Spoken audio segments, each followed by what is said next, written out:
তো বন্ধুরা দেখতে পাচ্ছ মিষ্টি দিয়ে এখন ডিম ছাড়াচ্ছে। তো মিষ্টি দিয়ে ডিম ছাড়িয়ে কি হবে? ডিম দিয়ে কি হবে মিষ্টি দিয়ে?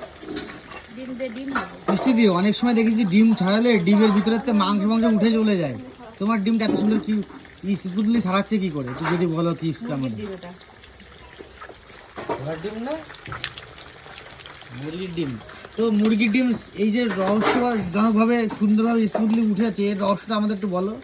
বললে তো তোমরা শিখে নেবে, সবাই শুনে নেবে, বলা যাবে না।